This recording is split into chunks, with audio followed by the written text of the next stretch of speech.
The time is now a little after 6:04. I'm going to start this special meeting of the Vacaville City Council on May 4th, 2021. Can we have a roll call, please? Councilmember Stockton? Here. Silva? Here. Roberts? Here. Wiley? Here. Vice Mayor Sullivan? Here. Mayor Willett? I am here. If you guys could all please stand with me for a moment of silence, and then we'll follow up with the Pledge of Allegiance.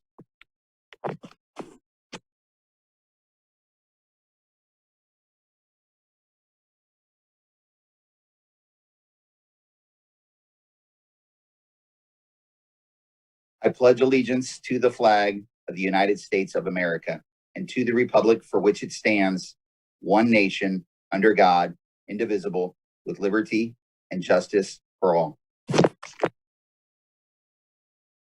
Okay, so we are going to move to item 3. This is going to be a public comment time that anyone can call in for only the 2 items that are on the agenda. If you want to talk about something else, you need to call back on the regular scheduled meeting next Tuesday. So if you have any comments for only the 2 items that we have on the agenda, please feel free to call in now.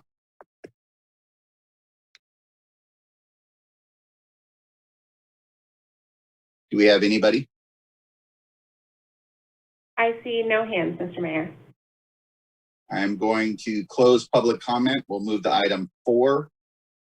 Mr. City Manager. Thank you, Mr. Mayor, Mr. Vice Mayor, and members of the City Council. This first item is approval for the mayor to sign a letter supporting the Vacaville Parkway Interstate 505 Corridor Multimodal Improvements Project Grant Funding Request. Gruma Wilk, our Public Works Director, will introduce the topic for you tonight. Thank you, City Manager Bush. Good evening, Mayor, Vice Mayor, and Council members. Can you hear me? Yes, sir. Go ahead. Okay, thank you very much. So this is Gruma Wilk, Public Works Director. I have with me Mr. Tim Burke, who is our Assistant Director for Engineering, but also our CIP Senior Engineer, Mr. Tracy Rideout, to help me with this brief presentation.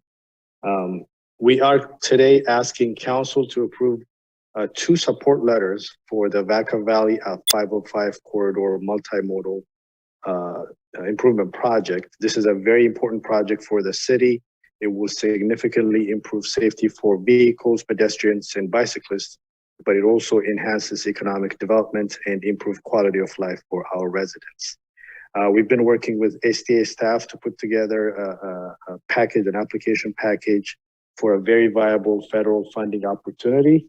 And we believe this project will be even more competitive if we have support letters from our California Senators Padilla and Dianne Feinstein.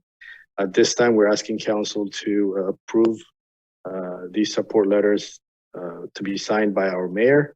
And if you have any questions on the project or on the application process, I will be more than happy to answer those questions, but also Tim and Tracy Rideout will be there to help as well. Thank you. Thank you very much for the presentation. I will entertain motion if nobody has any questions. I see Councilmember Wiley.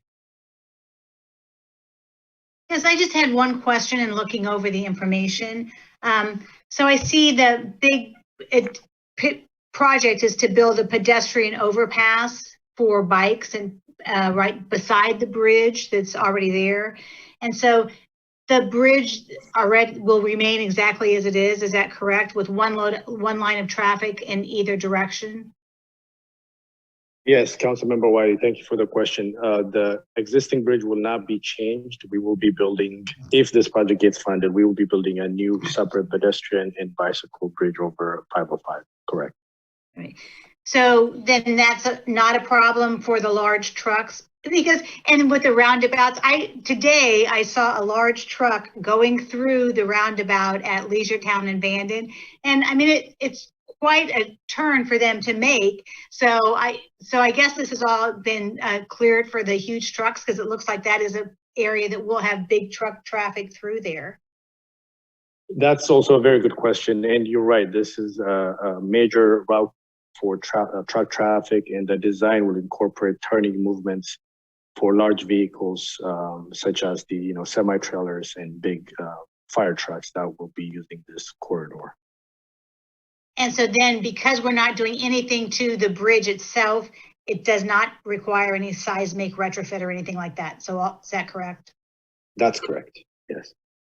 All right. Well, thank you for answering those questions. Yes, ma'am. Okay, I'll entertain motion. This is Silva. Stockton on motion. I got Silva and Stockton. Can we have a roll call vote? Councilmember Stockton, Yes. Councilmember Silva, Yes. Councilmember Roberts, Yes. Councilmember Wiley, Yes. Vice Mayor Sullivan, Yes.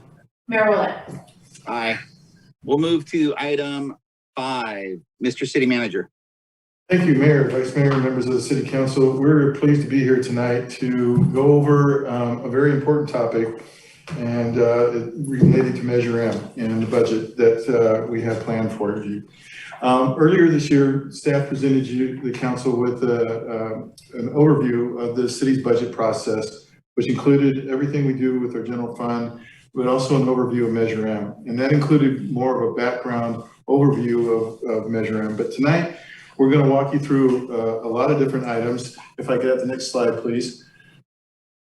Well, we're going to actually walk you through some of the background and recap Measure M and its history. But also we're going to talk about opportunities for utilizing those funds and putting that back into the community that we serve. And so tonight, as you can see here, we have a pretty lengthy agenda that I will be sharing time with our recently promoted Deputy City Manager, Georgianne Meggersmith. We're going to walk you through an overview of Measure M, which includes all the details of the funding status and available funds going forward. We're going to get into something called the big picture in terms of what can we do with all of the revenue, the anticipated revenue that's forthcoming from Measure M. We're going to walk you through a variety of different project lists that are being recommended for your consideration.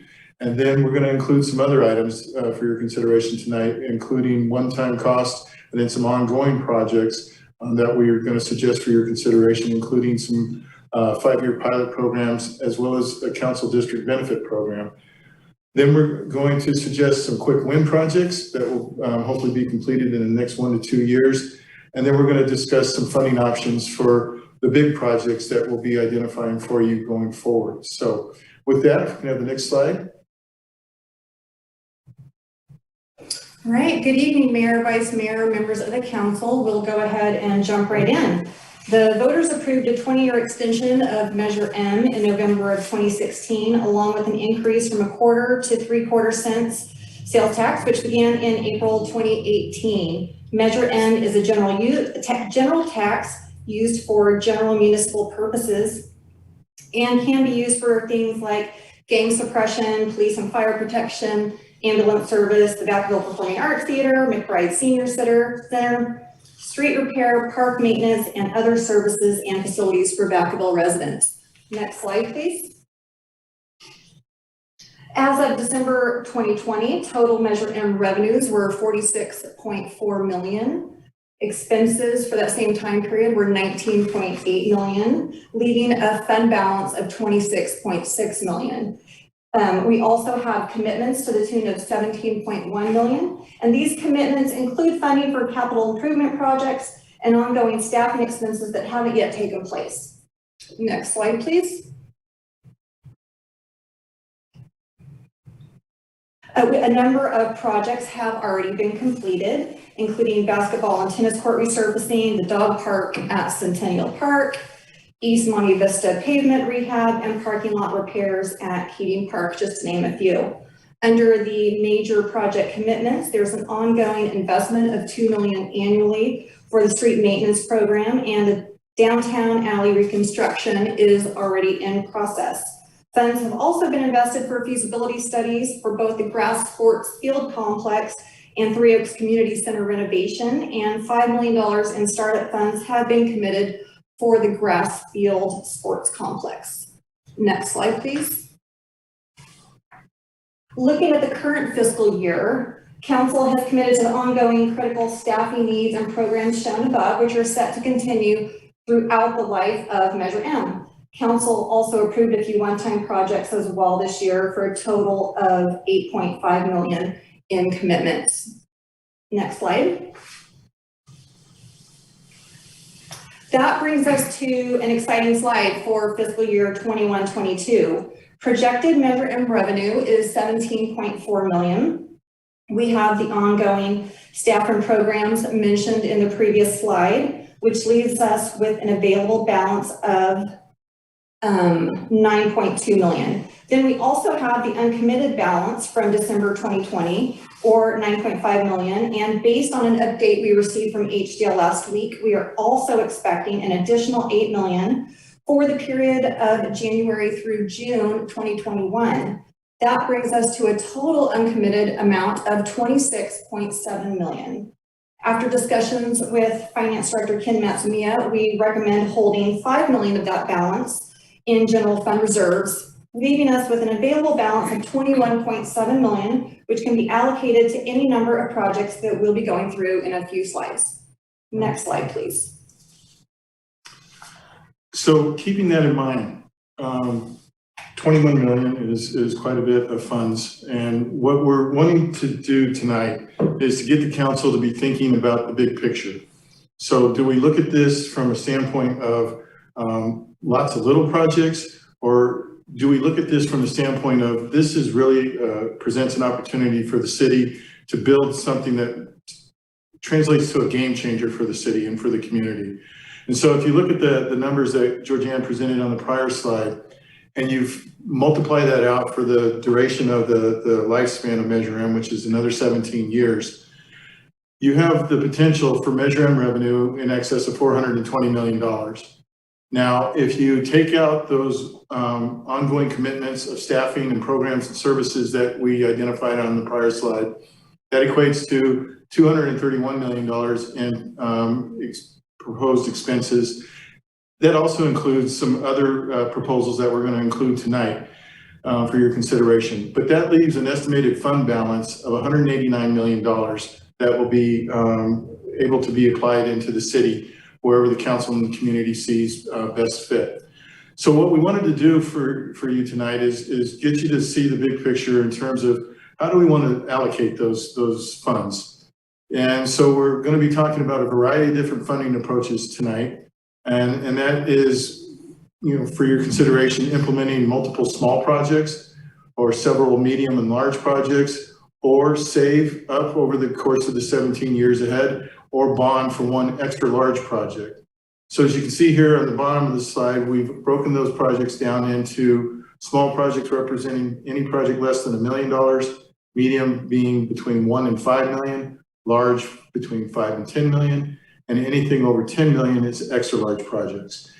And what we're asking the council to do tonight is not give us final direction or action rather, but we are looking for you to consider that as we go through the list of projects that we're about to share with you, keep in mind, what are you interested in accomplishing for the community? Because there's a lot of great projects on here that we are presenting for your consideration. Next slide. So the Measure M project list has evolved over the past few years based on the changing needs of the community and input from all the departments.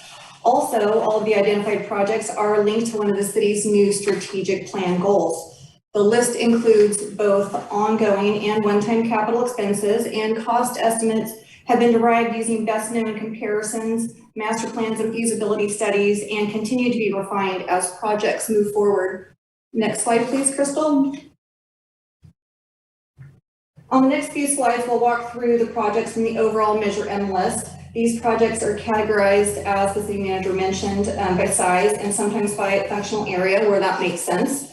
So for these one-time small park and recreation projects, which fall into that 1 million or less category, we have a gymnastic spring floor replacement, a boxing ring and equipment replacement at the Georgia Duke Sports Center, the purchase of an ADA accessible 15-passenger minibus. This bus would be used for both the therapeutic recreation program and senior programs.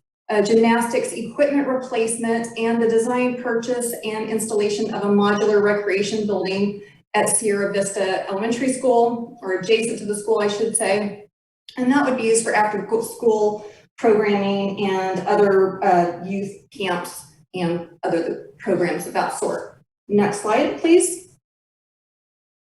So we also have some other small one-time projects that fall into that 1 million or less category. Downtown sewer credits to attract specialty retail and restaurants.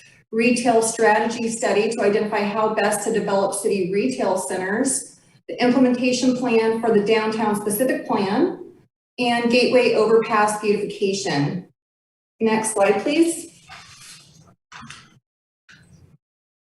So moving on to the medium projects, which are that between 1 and 5 million category, we have the implementation plan for the broadband master plan, dog parks, trailhead development at 5 locations, and this is part of the Park and Rec master plan. We heard that from the community and Park and Rec Commission that this is a high priority, open space accessibility. We also have 2 options for the council chambers, one to rehab to make the existing council chambers ADA compliant, or we could expand meeting rooms A-B to form a new council chamber. Can build a public safety training facility next to the fire station that would be used by both police and fire. That's next to Station 73, I should add. And infrastructure improvements to the East Main project. Next slide, please. For the large projects between 5 and 10 million, we have Vacaville I-5 interchange, which is a fund match to relieve traffic pressure, and the expansion at the Graham Aquatic Center. That expansion would include a shallow end component to the competition pool that would be used to expand swim lessons and other aquatic programming. Next slide, please. And last but not least, we do have the extra large project category of over 10 million. We have the Nelson Park Master Plan implementation, which is just under 11 million. But this project could actually be broken up into a 2-phase approach. The first phase would include updating the parking and addition of a mini field with a $4 million cost. And phase 2 would include pedestrian paths, shade structures, and additional parking and a water play feature for $6 million. We have the implementation of the Brown Markham Neighborhood Recreation Improvement Plan and relocation of the housing department to a new facility. We have the construction of Ulata's Detention Basin, Alamo Detention Basin, Alpatch Fields. Completion of these fields would include synthetic turf fields, which would allow for expanded programming, especially during the winter months when grass fields typically are not available. We have 2 options for 3 Oaks Community Center, either renovate or completely rebuild the community center. And I skipped one, the construction of a 50-meter indoor pool. So I want to go back to that. That would actually be a boost to sports tourism because it would allow regional tournaments and regional swim meets to come to Vacaville. And so moving on back down the list past 3 Oaks, we have the construction of a new gymnasium or recreation center, and that could happen at Centennial Park or next to the Ulata's Cultural Center. We also have the grass sports field complex, which would provide turf fields for multiple sports and would also be expected to boost sports tourism through the ability to offer tournaments. And let's see, last but not least, we have the Centennial Park implementation of the proposed master plan. And given the number and magnitude of these projects, we would recommend restarting the 3x3 of council members and Park and Recreation commissioners to evaluate these large projects. Next slide, please. Okay, so as you can see, there is a lot of projects for the council's consideration. And when you add all those up, you know, we're upwards of, you know, between $450+ million. And so there's a lot to consider going forward, but we have some time. But what we wanted to focus on next is specific recommendations for this upcoming fiscal year And as a reminder, we have upwards of $22 million to spend this year. So next slide, please. So in addition to the ongoing projects and commitments that we currently are funding with the staffing and with the one-time projects, the ongoing projects that we highlighted earlier, staff is recommending some other projects, ongoing projects and one-time projects for your consideration for this upcoming year. Now, the first item that you see on here is homeless services and all the different varieties of services that we provide in that regard. These are done by a variety of different city departments, and currently they're funded out of different funding accounts. What we're suggesting is that because this is something that is community benefit, it does provide services for our homeless folks and provides cleanup and other necessary services. We're suggesting that we consolidate all of these costs and put those in Measure M. Similarly, we're recommending that PAL and the Family Resource Center, which provide great services to our youth and to our community for counseling and activities. We're also recommending that those services be included in Measure M. If you recall, the Family Resource Center was typically funded through grants that we received from the county. Last year, we were notified that we will no longer be receiving that funding. So we believe that this provides a reliable source going forward for our FRC program, as well as for PAL. In addition, we're also suggesting this year we put some investments into our downtown specific plan. We hope to bring that particular document to the City Council for your final approval, for your preliminary approval and review in June, followed by final approval in September. And what we really see as an opportunity there is to make some activities happen right away once that document's approved. And so to show the private investors that the city is serious about the downtown plan and revitalizing that area, we believe that it's very vital to put some public investment into that project right away. So we're recommending that about half of the original dollar amount of $1 million be included this year. And then of course, the last item on there is the startup costs necessary for our Family Resource Center that we need for their case management software one time. Next slide, please. In addition to those projects, we're also recommending that we try out some other items that we're not sure that we'll either need that for longer than 5 years or want to measure their success as we go forward over the next 5 years. So we're suggesting that we start this year with the following programs that you see up here, and I'll go through those real quickly. So Equity, Diversity, and Inclusion Program. That first year cost is something that we're going to be presenting to the City Council next week at your regular scheduled meeting. This is a program, a comprehensive program, if you will, to address these very important topics.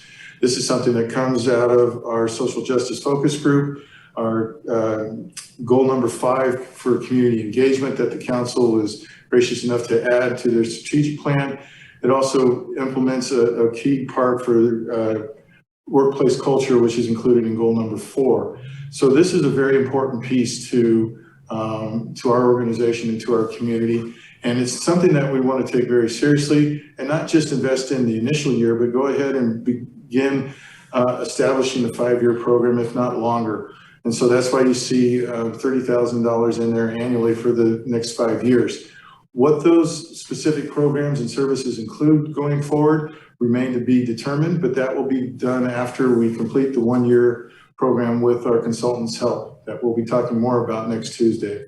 The second item on there, the adaptive sensory equipment installation in parks, is really there for making existing park play areas accessible to children with all abilities. And so much like other assets and resources in the community, we are evaluating areas of need in our existing parks that are in need of that kind of equipment to be installed. And so we believe that that is an ongoing need and that we will be able to fund it with the $50,000 each year. Property abatement program directly relates to our code enforcement efforts. Unfortunately, we do run across some properties that need interaction on behalf of the city. And in some cases, that means the city needs to intervene and help clean up a property that is either a public safety nuisance or just a blight on the neighborhood. But that requires funds to go ahead and abate the property, which the city would then recover going through the lien process. And so we're recommending that we start that program as well with $50,000 annual cost. Similar to that, but more of a bigger community engagement effort is the next one, the neighborhood cleanup program. And this is something where it is what it says, but it's a volunteer program where we identify areas in our community that need some TLC, and where front yards, fencing, painting, all those types of things that would basically add a fresh appearance to a neighborhood. But at the same time, we actively engage our community and the residents of the neighborhood to participate in those efforts. And so not only are you beautifying a neighborhood area, but you're also building community pride and getting community engagement firsthand and building that relationship with our residents. The first year has a higher cost just because of the startup costs needed for materials. And then from there, we're recommending $50,000 annually. The next item is a youth scholarship program for low-income families that do not have current access to all of our great parks and rec programs and services. We believe that this amount annually will help those families that are in need of assistance to benefit from the great services that we provide. And then lastly, the grant matching pool of $100,000. We've identified a couple of items on this list earlier, the broadband fiber optic master plan and then the Vacaville plan. Those projects are benefactors of grants. But in order to receive those grants, we need to have a city match. And so in order to make us eligible for a bigger pool of grant funding for infrastructure improvements or programs and services grants, we feel that this is a vital investment to make sure that we can go after other people's money and to fund those particular improvements. Next slide, please. Okay, here's another innovative idea that we wanted to share with the council for your consideration. So in addition to those other ongoing costs and then the 5-year pilot program, this is an idea that we wanted to explore with the council because we're now entering in our first year of districts. And so every district, as I'm learning, talking with all the council members, have their own specific needs. And so as an opportunity to explore giving the council members an opportunity to reinvest some Measure M money directly into their district, we're suggesting for your consideration that we have a council district benefit program where certain dollar amount goes into each council member's district for being applied into your district. Now there's a couple options that we're throwing out here, and mind you that this is just some ideas. The methodology and the dollar amount can certainly change if the council's interested in the program. But one of the first examples that we came up with was that each district would receive, and including the mayor, would receive an annual amount that could go towards a project or a service. And in this case, we just threw out the example of $50,000 each. So times 7 council members, that would be $350,000. Now, $50,000 is a lot of money, but if there's a desire to have even more, instead of raising the height, the dollar value a lot, the other option for your consideration is that we alternate between districts. And so one year you could have odd or even districts. We're suggesting that to keep the pool even, just because the mayor's seat is elected during the even number districts, to keep it an even dollar amount, regardless of which cycle you were going through, we would suggest that you have the mayor's position receive funding during each year. And so in this case, that would be 4 seats getting $100,000. So it would only cost an extra $50,000, but each district would have double the amount of money to invest into their district or at large. We're suggesting that these funds be used for specific improvements, such as park improvements or facility improvements like fencing or other things, or community programs and services. We would also suggest that you consider that if this was a program you're interested in, that you could keep the amount, you could spend it annually, or you could bank it for a larger project, but we would suggest that you hold on to the funds no more than 2 funding cycles. Next slide. We are also proposing some quick win park improvement projects, and we're calling them quick wins because most of them can be completed within a 1 to 2 year time frame. The Park and Rec Master Plan identifies some potential renovations and improvements at parks throughout the city. And through discussions with the Park and Recreation team, we've identified 1 park from each district for recommended improvements. These improvements include things like added shade structures and seating, walking paths, basketball courts, and updated play features. We're also recommending $350,000 to help complete phase 1 of the Play for All Park, and a project to light 2 ball fields, one at Centennial and one at Arlington Park, to expand the hours and opportunities for use for our residents. Next slide, please.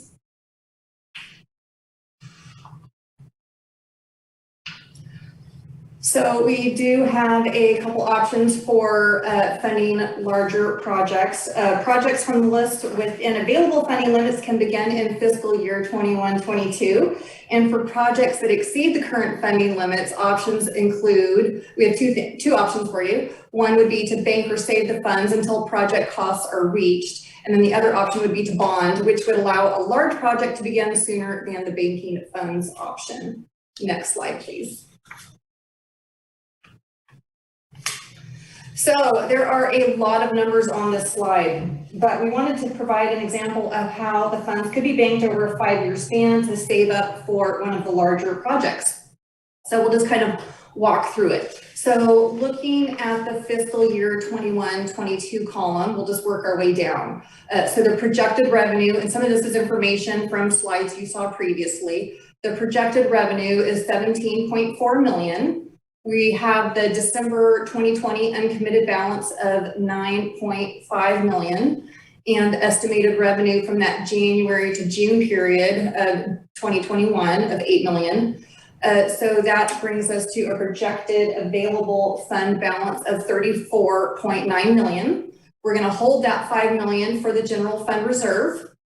Then we have those ongoing staffing and existing ongoing program expenses that we've been talking about. So those total $8.2 million. And then for this scenario, we have included all of the proposed projects that city manager and I have just reviewed. So the proposed park improvements, the 5-year pilot programs, the community enhancement projects, and the council district benefit program, which total $10.3 million. So assuming all of those expenses move forward for fiscal year 21-22, we still have an uncommitted balance of $11.4 million. So then moving on to fiscal year 22-23, kind of follow the same process. But for the next 4 years, also at the bottom of the screen, you can see we have allotted $2 million for some one-time projects, just for kind of scenario purposes. So for fiscal year 22-23, the uncommitted balance then would be $7.5 million. And so this uncommitted balance would all be going in the bank, essentially kind of in our savings account. For fiscal year 23-24, the uncommitted balance is $8.1 million. For 24-25, it's $8.7 million. For 25-26, it would be $9.3 million. For a total banked amount, or money in your savings account, of $44.9 million at the end of the 5-year period. So with that almost $45 million, there's a lot of projects that could be chosen to begin with those funds. So real quickly on this particular slide, please pay close attention to that bottom line of uncommitted funds, because that's important for our next slide. But just to reiterate, so if we were to take this type of approach in 5 years' time, we would have continued to invest in the community through all the ongoing programs that we've outlined up to this point. And then we would have just under $45 million to invest in a variety of small, medium, or large, or even an extra large project or so. So the other option for your consideration is, instead of waiting for 5 years or longer, is to bond for a bigger project. So, and that's shown on, that example shown on the next slide, please. So this is just an example of what we could consider for council to get something, a game changer of a project sooner than later. So in this scenario, we could go out for a $100 million bond, a certificate of participation for something like a sports center, a recreation facility, or something else that council is interested in. That bond, of that $100 million bond, would require the city to set aside just over $9 million as a reserve fund to ensure payment. And so we would have, for the life of the loan, we'd have to maintain that reserve fund. In addition, we would need an annual debt payment of just over $9 million. Okay, so that's why I called attention to that last item on the previous slide, that in order for us to bond for $100 million, we would need to make sure that we're setting aside an annual payment of just over $9 million. That would equate to a total debt payment of $136 million. But again, that would allow the council to move forward with a game changer of a project for the community sooner than later. Next slide, please. Okay, so we've thrown a lot at you. Just as a reminder, we're not looking for final action tonight. What we really wanted to share with you is just a recap of the history of Measure M, and then all the different projects that are before you for your consideration during the course of the next 17 years ahead. But because last year we kind of put our budget on pause, given the conditions of the economy and the pandemic, we really wanted to come out strong this year. We believe that, you know, with the council's direction to us to move forward with the Creek Walk and the 4th of July activities, and then with the impending opening of the state in June, we really feel that there's an exciting opportunity to reconnect with our community and our residents and take some serious investments and put that into the community right away. I will tell you that the projects that we've identified for you for the park improvements is quite a bit of improvements. I mean, those are 6 significant remodels, and those will keep our staff very busy for the next year, if not a little bit longer. And so what we're suggesting to you tonight for your consideration and for your feedback, of course, is that we are asking you to look at the fund balance that we have, $21.7 million, the different approaches that you can choose to implement, multiple small projects or several medium and large projects, or save or bond for that one extra large project. And to help us get there, we're suggesting the consideration of a 3x3 committee between council and our Parks and Rec Commission that could be meeting during the next year, so that we could decide on what do we do after the game plan that we choose going forward for this next budget cycle. We do have one-time ongoing projects commitments of $10.3 million that include those new community enhancement projects, as well as our 5-year pilot programs. And if the council desires, the council district benefit program, as well as the $8.4 million in park improvement projects, which leaves, as Georgianne mentioned, an uncommitted fund balance of $11.4 million should the council see an opportunity to do something else. But again, I would just express that if you should go with our recommendations that we're suggesting tonight, that is a big work plan, and it's not a bad thing to carry that money over into the next budget cycle should you decide to do that. Next slide. So next steps. Staff is requesting your direction on what do you feel is appropriate? What are the things that you like, dislike, related to our proposed projects and programs with the community enhancement projects, the 5-year pilot programs, and the council district program, and everything you see there. And then if there's anything else that you believe that should be added to our list going forward, or if there's things that you would like to trade out for the suggestions put before you tonight, and then things that you want to continue to explore bonding or saving through for the extra large projects. So with that, I think that's our final slide. Next slide. Georgianne and I and our budget team and all of your department heads who have put items on the different lists are available for the council's, to answer council's questions. We're happy to hear you out. Thank you. Thank you very much. Thank you all for the presentation. I'm going to open it up to council members, and the first council member is Stockton. Go ahead, Stockton. Thank you for the presentation. Lots of good stuff. Super exciting to see, the possibilities to really bring some quality of life, improve on our quality of life here in Vacaville. I know back in June 16th of 2015, Gene Bergman and Associates did a study. I believe it went out to registered voters about their priorities for what Measure M would be used for back then. Are the results of that survey available, and what other efforts have been made to include the public in kind of prioritizing some of the stuff that you brought up to us today? Thank you, Councilmember Stockton. So I believe the survey that you're referring to is reflected in the project list that the council approved that we included as attachment 1. And so that list reflects the results of the survey.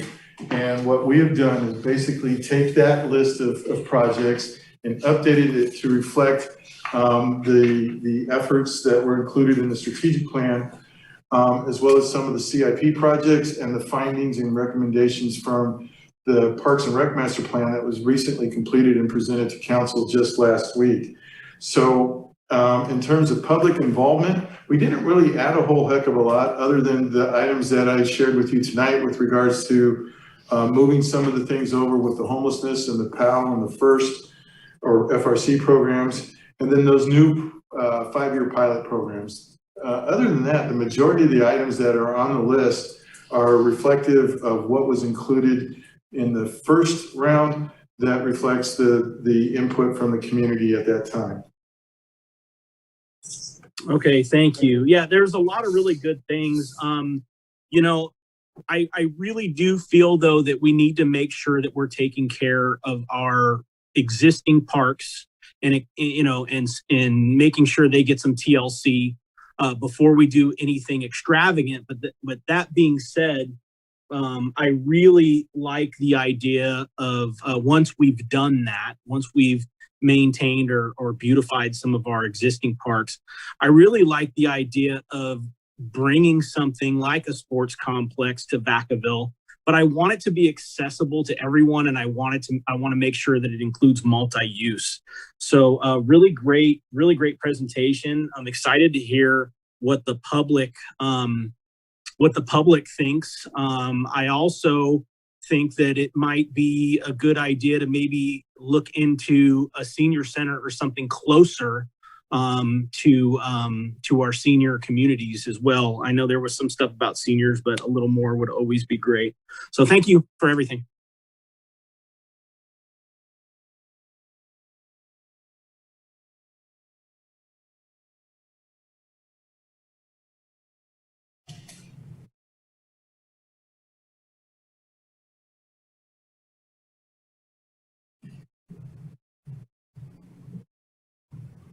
Mr. Mayor?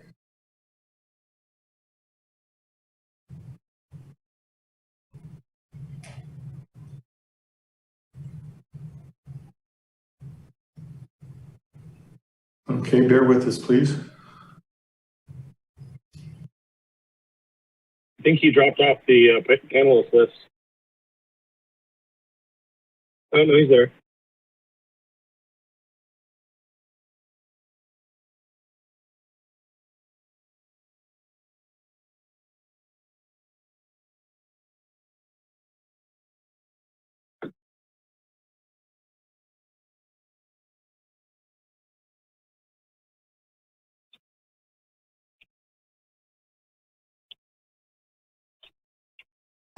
Are you guys there? Yeah. Sorry. Is it Vice Mayor Sullivan?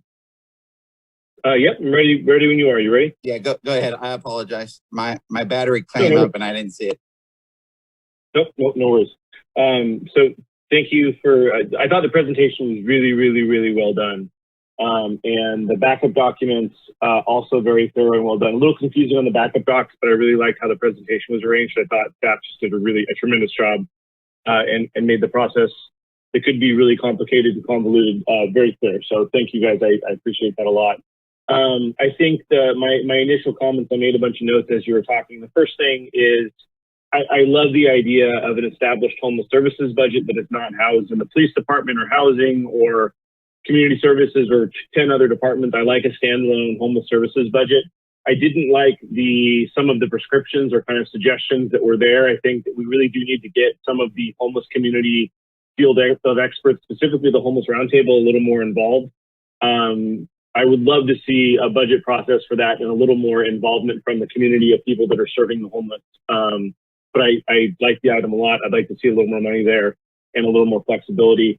I really want East of Main to happen, like bad. It's one of my top priorities. If there's things we can do, and Aaron, you and I have talked, behind the scenes about, we could do a little bit of this or a little bit of that to sort of, get some utility lines put here or grading or whatever. I really think East of Main needs to happen. We made the city a promise 2 years ago, and we're sort of falling flat on that. So I would like to add that in there somewhere. I don't know what that needs to be or what, dollar amount, but I think that really will set off our downtown. You talked a little bit about fiber optic, and I really want to do whatever we can do to get the bio infrastructure plan off the ground. I know there's like $1 million sewer culvert that potentially, if we did, Genentech could double their capacity, and it might bring in a couple other businesses. I'd really like to see some sort of bio kind of incubator plan. I think that aligns with our strategic plan, and granted, that might be in the back of docs. I apologize, based on the presentation, I didn't see that.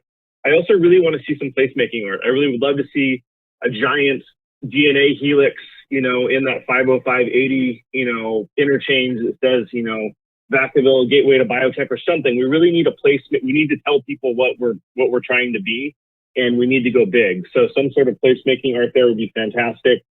You did touch on the downtown specific plan. I absolutely love that. I think we need to supercharge that placemaking, really making downtown the downtown we all know it is, and helping kind of recover from COVID and getting downtown back to life. But we talk about parklets and placemaking and public art. I think now is the time, and a strong investment right off the bat would be great.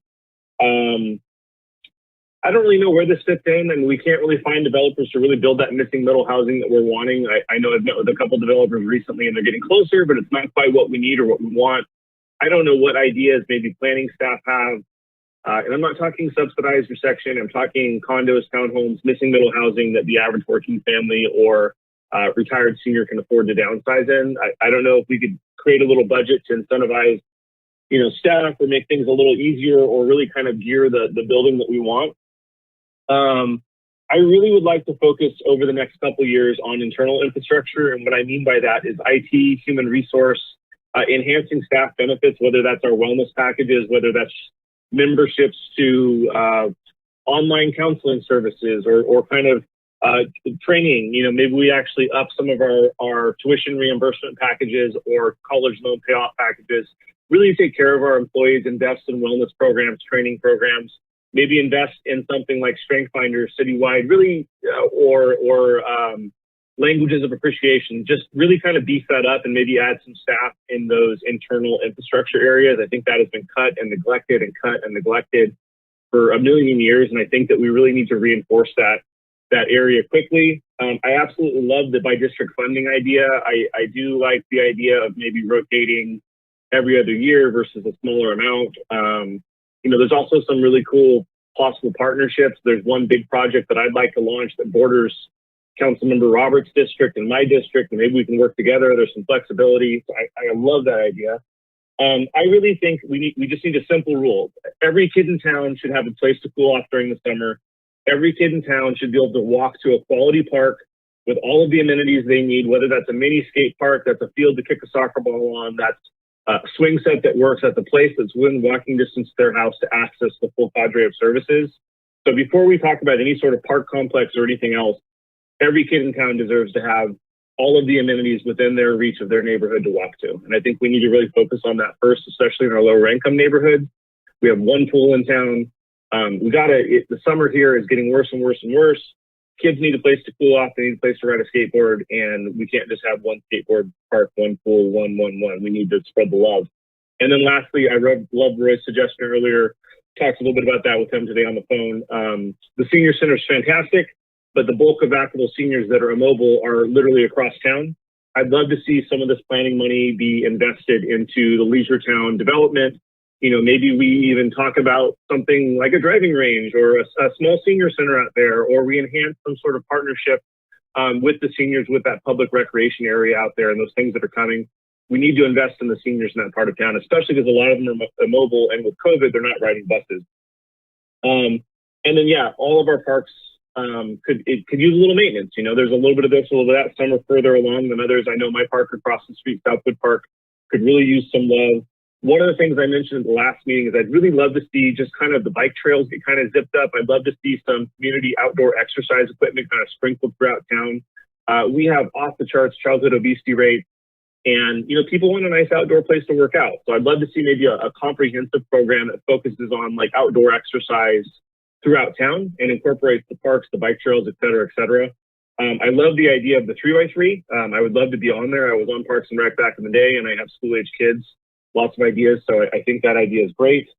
Sorry, I know I'm rambling. I made a lot of notes. I do want to talk a little bit about oversight. And I'm not necessarily suggesting anything or not suggesting anything. One of the more common questions I do get with Measure M, though, is that why don't we have an oversight committee like Measure A for the school board? They're a little different. One's a sales tax measure, one's a bond. But I do think to some degree we need to have that discussion or touch on that, or maybe have staff respond to that, because it is a very common question. I think with the sales tax, you have some more flexibility, but I'd like to discuss that at some point in time or add that as a talking point, maybe in a future presentation. I don't like bonding. I don't want to do any bonding. $37 million in interest, no thank you. I know the impatient is terrible, but $37 million of taxpayer dollars going to some Wall Street bank, I'm not interested. So I would like to not bond and just save up for what we need. I thought the plans you guys presented, the 5-year plan, was spot on, really, really good. And I will stop talking because I've been talking for 5 minutes, but those are all my suggestions. Okay, thank you very much. I'm trying to pull up, the next person would be Councilmember Silva. All right, everyone, thank you. Thanks for the presentation. Can you go back a slide just to help me focus my notes here? Thank you. So as far as like community enhancement projects, I think, kind of goes without saying that, a lot of folks really want to see something more tangible with these funds that goes back into the communities. I definitely feel, I guess what we're referring to as a quick win. So those short-term projects, for the most part, I think those are, they're something that I feel that a lot of folks will really identify with. So I guess maybe I'll just kind of go one by one. Just the downtown specific plan, I know that we said that's going to be coming out. I think there's things that as a council, we've kind of expressed in the past, our support. I would love to get those personally. I would love, and I know others have stated it as well. We'd love to get those parklets in as soon as possible. If that's something we can roll out this summer, that would be pretty amazing. I think the lighting and signage is something that keeps coming up. It's come up for a while. So to me, I think these are really relatively quick wins that can just really bring up that downtown. I'm open to increasing that 500,000 to maybe a couple more, or at least 100,000 more if that allows some flexibility. But I'll take the input from staff on that one. The Family Resource Center, I know they do a lot of, they have a lot of different services. I'd like to learn a little bit more about how that helps meet their needs, or if there's any additional unmet needs that they would need help getting addressed. So I know that, but maybe in many other ways, some of these other projects can actually help address some of those. Yeah, so I got some homework to do on that. But if anybody has anything to add to Family Resource Center, I'm happy to hear it. And okay, so I'll just keep moving on. So the property abatement program, love that concept. You know, I think a lot of homeowners out there just, you know, kind of struggling for whatever reason. And I think, you know, really helping them address that, just, you know, it helps out that particular homeowner, the residents, the neighborhood. So I think that's a great win-win. I'm really excited from the, you know, direction Aaron's kind of leading and bringing folks together from all cities, his vision on helping, you know, pull our resources together to target different areas throughout the city. So I really, truly, honestly appreciate that. That's really what community is about, and being selfless is about, and you know, paying it forward is about. So I think that's amazing, and I really look forward to helping support that. One area that I like to see somehow addressed is certain households that are kind of that you know, they have maybe some questionable drug abuse going on, how we find ways to address those particular issues. A lot, you know, there's, you know, hearing from different residents, they're really struggling on that and getting frustration with respect to how we can legally address those issues. Another area under the abatement program, I'm kind of curious to see if anybody knows from staff any clever areas to deal with like car repairs. So certain areas maybe have you know, some broken cars, whether it be on the street or non-operational cars on the street or even in the property. So I'm wondering if there's something in there to help address that. I know there's programs that, you know, you can donate and get a tax return, but I'm wondering if there's something maybe a little more that helps assist in job creation, get it running, and where they can sell it and essentially get it off their lot, get it off the street, and get it actually to being something useful for families or anybody really needs that. Love the youth scholarship program, so I really appreciate that. I know a lot of families would. I'm kind of curious to know how that would work. Again, you know, and I've dealt with it one-on-one where, you know, the staff down there, they, you know, when I coached 1 year through the fall ball, the last season we were open, and they, you know, there's a student that was struggling, or sorry, a child that was struggling to meet it, and they don't worry, Mike, we'll figure something out. So I appreciate that. So I just, I know that they got the kids' best interest in mind. But you know, I'm just hoping that we pitch it in a way that, you know, make sure that families know that, hey, there's this resource here for you, you know, for your kids, and you know, don't let this be the barrier for you to pursue this opportunity. One additional kind of request that I'd like to see, if we can involve it in there, is something about some after school program or summer program about entrepreneurship. So had a great discussion with the workforce development and SBDC on some programs along with Don Burris. And it didn't come up in this context, but or maybe it did, I'm slipping my mind, but it'd be nice to have something focused on how we develop entrepreneurship, some type of small program. And I know it's a lot to ask for our city as far as our budget goes, but you know, there's Massachusetts, it's a state program, but you know, sometimes they'll offer up to 100,000 grant for a startup company for like college graduates. And so it'd be kind of interesting to see how we can maybe entertain or work with some type of assistance for startups for folks who kind of go through, you know, maybe some type of entrepreneurship program or something to that effect. Just to, you know, to find ways for us to be more quote unquote business friendly and support that innovation. And along that line of innovation, I want to tie that into the proposal for the equity, diversity, and inclusion effort. So I definitely appreciate the, you know, city and, you know, and Aaron's and our fellow council members supporting that effort.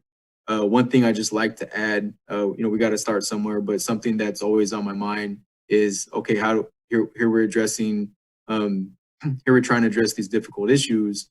One of the things that I think it's really important in those conversations is how do we innovate? So in businesses, a lot of businesses, when they're talking about diversity and inclusion, one thing that's added in there is innovation. So inclusivity, you know, as more people get into it, you learn, more about, what that means and how people interpret it and define and whatnot. But I think the key really there is how do we take what makes us unique and learn how to use that to some type of innovative approach that helps build up ourselves, our families, and ultimately our communities. And I think finding some way to support that innovation, I think is key to making that actually something tangible and lasting. So let's see. One area that I hear in my notes, I just wanted to highlight is it's come up in some conversations. I didn't quite understand the role or importance it had, but was a commercial kitchen. And so have a commercial kitchen is or some type of kitchen that would allow for certain small street food vendors, or let's say they're a food truck, or let's say they're some type of catering service. So somewhere that they can actually form a relationship contract with and safely house their products and operate under there, I think is something that I'm hopeful to continue to entertain and have more conversations about as we move forward. I'm not sure if that fits into Measure M or maybe some other support services, but just something I really want to see put out there. Now, as far as maybe the last point or comments that I have is, as far as I love the idea of kind of dividing up funds for each district. I think my only concern there, just along those thoughts, is certain districts that may have more inequities or larger needs met on how do we address that through an equity lens, so to speak. So I think the funds there, they're really, they're substantial, but I think with how things cost, as far as, if we're talking about putting the infrastructure, I don't think that's sufficient. So I'm not, I guess I'm just kind of concerned how that rolls out over time on how we address the inequities as well. Because like the approach that's been proposed is more of equality. Okay, everybody gets equal amounts, but when certain areas, for whatever reasons, have whatever inequities to the infrastructure, I'm just kind of curious on that. But that said, I do like that idea, and I'm not, but because of that, I'm kind of stuck on between a 1 year or bulking up to kind of do something larger. I'm thinking anything larger would take more money anyways. So if I had to pick between the two, I'd probably just do an annual allocation. And but I like the potential that it has to really allow some immediate impacts with the community as long as it fits within those stipulations. So last thing I just kind of want to mention along those lines about inequities is we have a lot of folks in the area in our city have their own comments and not necessarily positive ones. Always about the Markham neighborhood. We know that it definitely has its challenges, but there's a lot of great things that are happening with the folks here in that particular neighborhood. And so something I'm really looking forward to having is, I've seen that, for example, Trial Park's on there, and I definitely appreciate the past council and, assuming the current council's continued supportive of that, I appreciate that. And the residents I know definitely will as well. But I'm thinking, to one of the efforts or reasons why I ran was really how to find ways to create more sustainability. And so it'd be nice that at one point, somewhere down the line, to have conversations on kind of, I guess, to use lack of a better term, some type of specific plan or a vision for the Markham neighborhood. I do have one request, and I'm happy to love to be in these discussions. about a lot of times what's coming up with certain neighbors is, oh, you know, if they see Brown Street or Rocky Hill or Markham or whatever, the way my understanding, the entire area was referred to as Markham Heights. And I think in the interest of really trying to unite folks, I think that's, for me, that's a special request that we find a way to kind of call it one particular neighborhood. There are different neighborhoods. Each of them have their own characteristics, their own identity. And you know, continue to find ways to where we recognize that, and find ways to show that, hey, we're different, but we're still a part of this overall home that we call Vacaville. I think is important. So yeah, that's just my comments and feedback. Thank you all. Okay, Councilmember Wiley. Thank you for the report. It's very comprehensive and it gives us kind of direction on looking at the whole big picture. So I appreciated the information that presented, and I would like a copy of the PowerPoint if you could send that out to me and probably the other city council members as well. Some feedback on just the presentation. I do think parks has been a focus for the people in District 6 for a long time and across the city. So I really do think we need to go big with the parks and do the maintenance on parks across town and bring them back up to the place they need to be. And then see what other things we can do to add features to the parks and the amenities. I like the plan that you had that said, you know, here's the things that we would do first in these districts. And we can, you know, kind of tweak that a little bit, because I wasn't sure why you picked, you know, one park versus another. So, but I did like that plan to get started on that. So park maintenance is real important.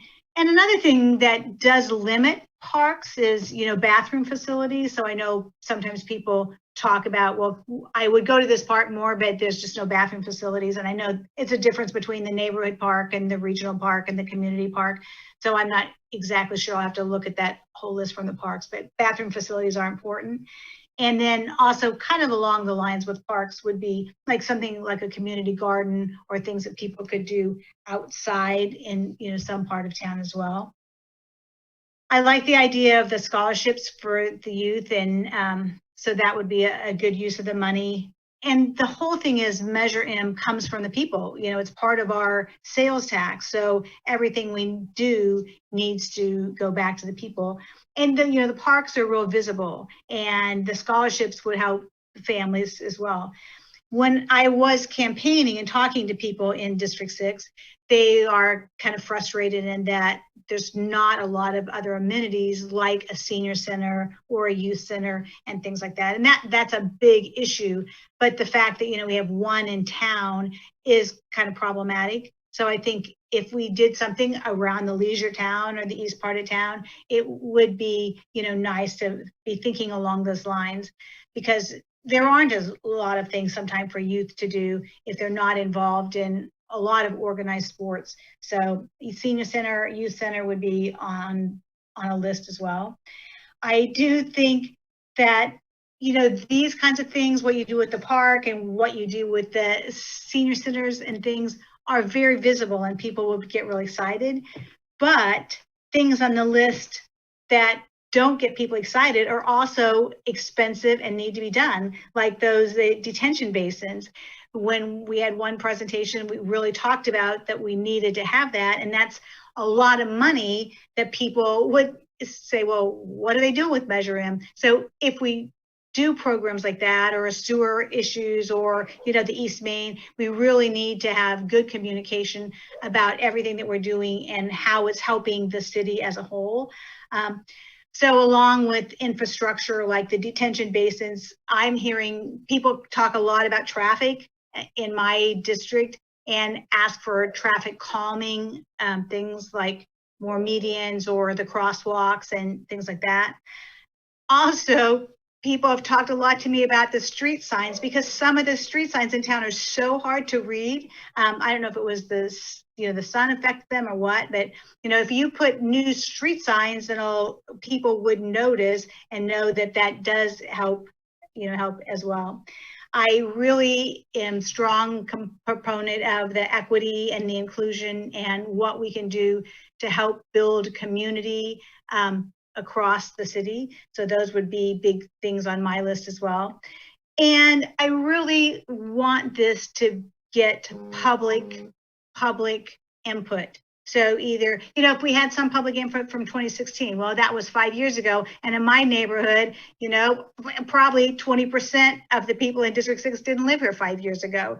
So to have, either a survey monkey or some sort of a mechanism to get public input. It's just nice sometimes when you have, even if the city council, if we, ranked the things and like we did when we were looking at the strategic goals, it kind of gives you a feel for where people are. And also I have had quite a few people talk to me about an oversight committee on how the money is allocated and things like that. So people really do want to know how decisions are made and how the money is being spent. The idea of the district allocation is also, I think, a good idea. And I kind of like probably doing it every other year and having that, the larger amount, because some things do take a while to do. And that way you would have time to get your input from the people and figure out what the best way would be to spend that money. So I am excited about all the things that are possible. It's, a terrific thing that our people in Vacaville have given us with the Measure M funds and going forward. I like the 5-year pilot programs because, sometimes 1 year isn't enough to kind of see how things are going. So if we look at it for 5 years, then we can decide, yes, this is great. We're going to keep doing this.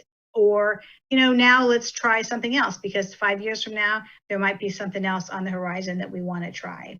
So thank you a lot for your work. And I think that's most of my comments. Councilmember Silva. Excuse me, Councilmember Roberts. I apologize, Silva. How's it going? Yeah, thank you guys for this presentation. A lot of great information in it. This is probably the third largest topic I get emails and calls about, is how Measure M funds are being spent and how we plan on spending them in the future. Yeah, I really like the emphasis on districts and putting money into parks, especially after this year. A lot more people are utilizing parks more than they have in previous years. And there are a couple things that I would like the city to look into regarding some of the topics they'd like to improve on. With things for ADD or ADA and accessibility, as well as special needs accessibility, and also like the property abatement for fire mitigation. There's grants out there for all this stuff, whether it's federal transportation, through local OES, state OES, FEMA. And so there's a lot of money out there that we can probably reach into to help reduce the cost on a lot of these things. So I wouldn't be opposed to like a part-time or full-time grant writer that just looks into all these topics and applies to grants all day and see how much money we can get to offset this cost, allow us to put other funds or put that money towards other projects. As well as looking into what local nonprofits can do to help out the parks. I know during the Parks Master Plan presentation we got at the last council meeting, in the finance section, they mentioned community and corporate partnerships.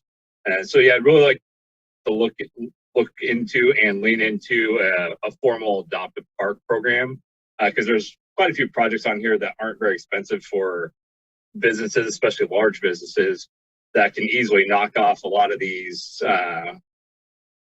things we'd like to see happen in the city. And in that way, the companies in the city have buy-in to the community.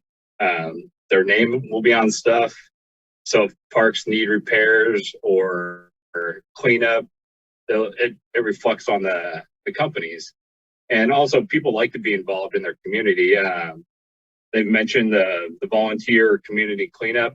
that gives the community buy-in into their own neighborhoods. And so when stuff starts to need to be cleaned up, whether it's trash, graffiti, if plants are dying, need to be replanted, it gives them buy-in, and we'll have a little bit more community pride in that aspect. But overall, yeah, I think it's a great presentation. I like the plans of each district get a little bit of funding to focus on specific projects that their constituents are interested in. I am a fan of the every year aspect because I believe it was mentioned that we could bank that money if we want. So those that do want it every other year to get the larger $100,000, they can do so if they need to. But if there are smaller projects that pop up, it allows us to do that each year if we do need to do so. Yeah, the other council members touched on pretty much everything else I wanted to say. Like following Vice Mayor Sullivan, I'd like to see a little bit more money going to the community services aspect, specifically case management, because that will also help out the parks and just the general community as a whole. With that, that's all I have. Thank you. All right, thank you, Silva. Yeah, sorry guys. So just a couple more things. I've lost a page of my notes here. But just kind of echoing what Jeanette mentioned, Councilmember Wiley mentioned about bathrooms. That's, it's been a big request. So a couple other things I don't think we've commented on. But the 3x3s, I'm not opposed to that. My only concern is, just how that rolled out. But I think, I know this particular council here is very dedicated towards working together and doing what's best for the city, excuse me. So I think that anyway, so I like that idea of a 3x3, particularly for those bigger ticket items. I think that's really important. And so I think the senior center obviously would probably fall under that. So on that, that's something I'm very happy to support. I would request that as folks are looking into that and what that would include, again, to have an adult day center for our older adults, and then also maybe even working with workforce development and some type of job training program there. Maybe that's with our local schools on how to best provide care for those who are interested in healthcare or whatnot, or even maybe even starting some type of side business. I do know that there's a huge demand for help for those with our elders, for those who can't afford necessarily some type of actual site. They go through boarding cares. So I think anyway, so our population is growing, and there's currently a shortage and a high demand there for those services.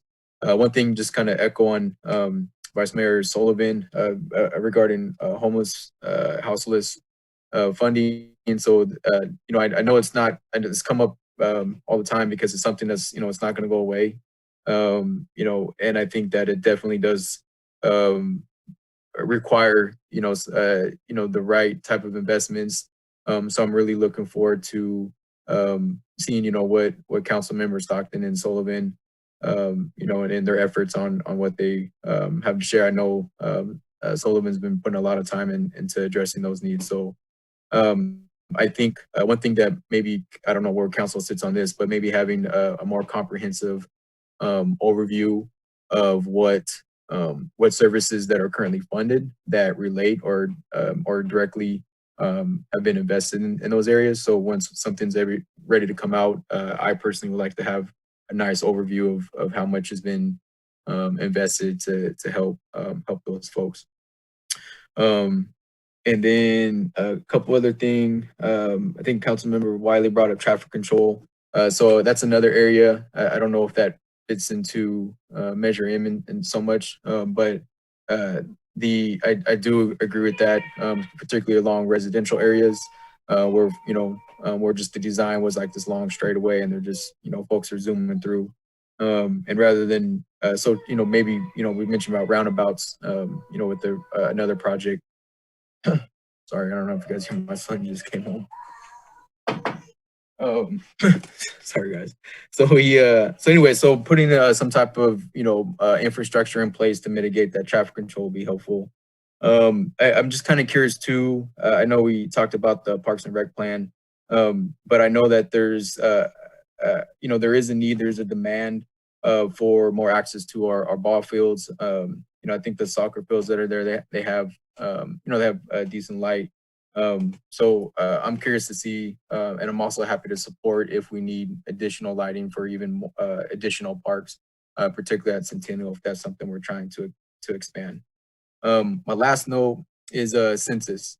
So one of the challenge, and I don't know if everyone's aware, this is something I'm still learning about, but and I don't know if maybe I can, I'd like to get some type of, advice on how we can best advocate for how the census lines are drawn. For instance, if we have certain areas that are lower income, if their census lines are drawn to an area that is maybe more affluent, then that kind of skews the data, which makes it even more difficult for our city to qualify for funds that's supposed to go back and directly help those particular areas out. And so that's not just Vacaville, it's other cities as well. But I'm kind of curious to see how we can best advocate for that as a council, because I think in turn, if that allows us to access more grant funds to get more of our taxpayer dollars back, then that just, that allows more flexibility with our general fund to invest in other areas, other improvements that we can all benefit from. So if there's any way that, me or possibly our council can help support advocating on maybe more accurately or drawing these census lines, I would definitely be open to that. All right, thanks everyone. All right, thank you. And I see no other hands up, so I will put my 2 cents in, and then we'll wrap up this evening. It's absolutely exciting, and I thank the staff for letting us see this study. And of course, when someone says, "Hey, here's a pile of money, how do you guys want to spend it?"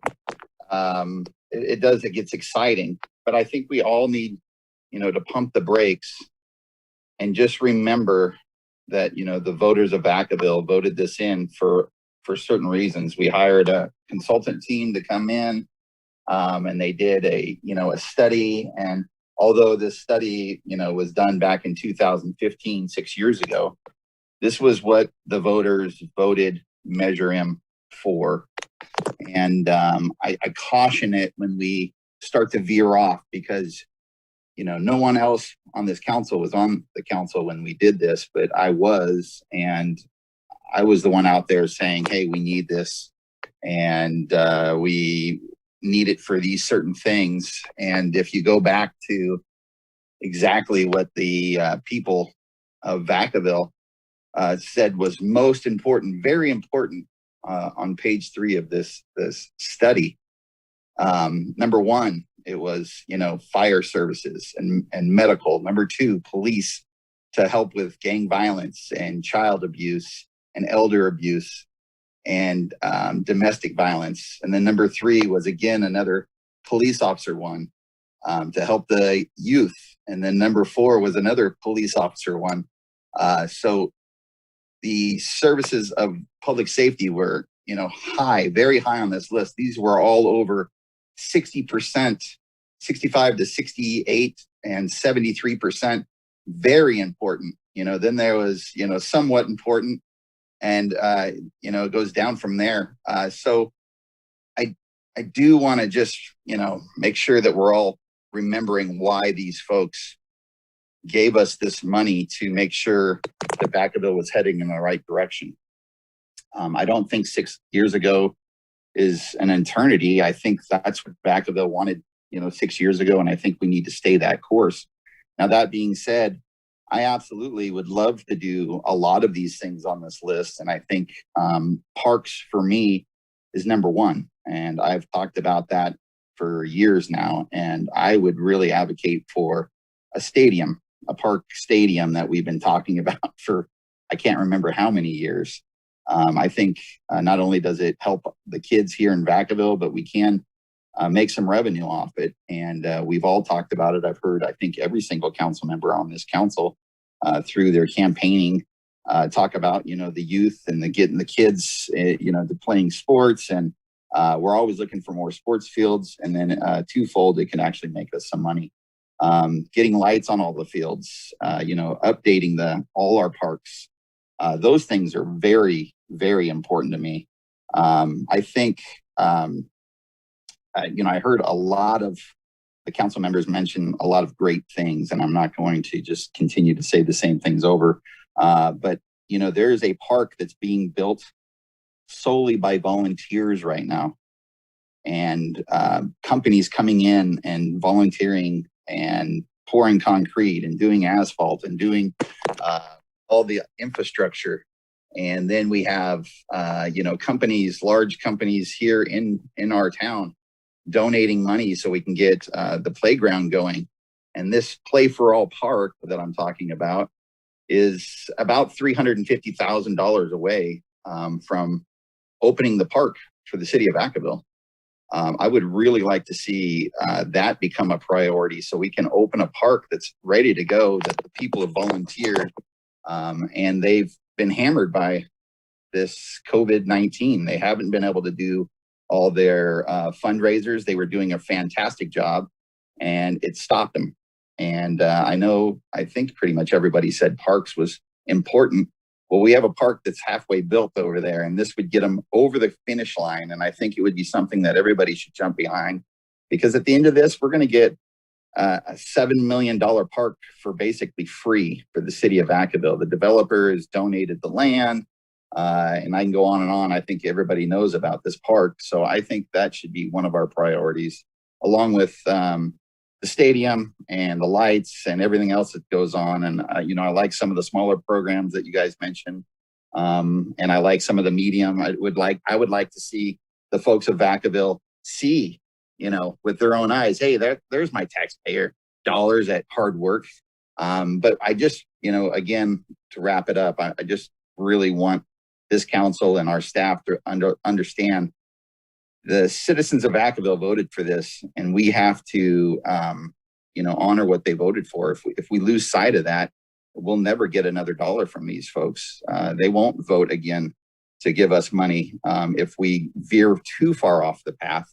And if this council feels like 6 years ago was a long time ago, and there's a huge change in everybody's heart to do a bunch of different things than what they voted for, then I would even urge to go back out and have another round of, you know, a census to see if, you know, has it changed that much in 6 years? I caution you on that too, because it costs money to hire consultants. It costs money to do all these things, and you don't want to do it every time you have a new council come in. So I do appreciate everybody's input tonight. I am excited. You know, obviously these are great things. These are great things to be on the council. Oh, there is one last thing, and I apologize, is I am going to probably be the one that speaks against breaking each district up and giving them money. I feel strongly about not doing that, even though it would be fun. It'd be fun to have $400,000 to go and do some pet project that I would want in my area, although I'm at large. But I think it was Councilmember Silva that mentioned that, you know, there are places that need more help than others. And to give some area that's all brand new and, you know, being built out right now and getting brand new parks and new things, then have more pet project money in their area. You know, all of us swore an oath to make sure that we were doing the best for Vacaville, not just for our district. And I think it becomes very political if you start giving money to just districts and saying, hey, this is what I want to do in my area. I think it might put some of these council members in a really bad spot where people are calling and saying, hey, I want this thing, make this happen, or I'm not going to vote for, you know, you next time. But I'm, you know, obviously if this council wants to do it, you know, that's the direction we'll have to go. But I get nervous when we start talking about, I just want to worry about my section. And I would like to see that money go into programs and things that we need as we vote as a council in any area, and not just in, you know, pet project areas in specific districts. So that's all I have. I appreciate everyone's comments tonight.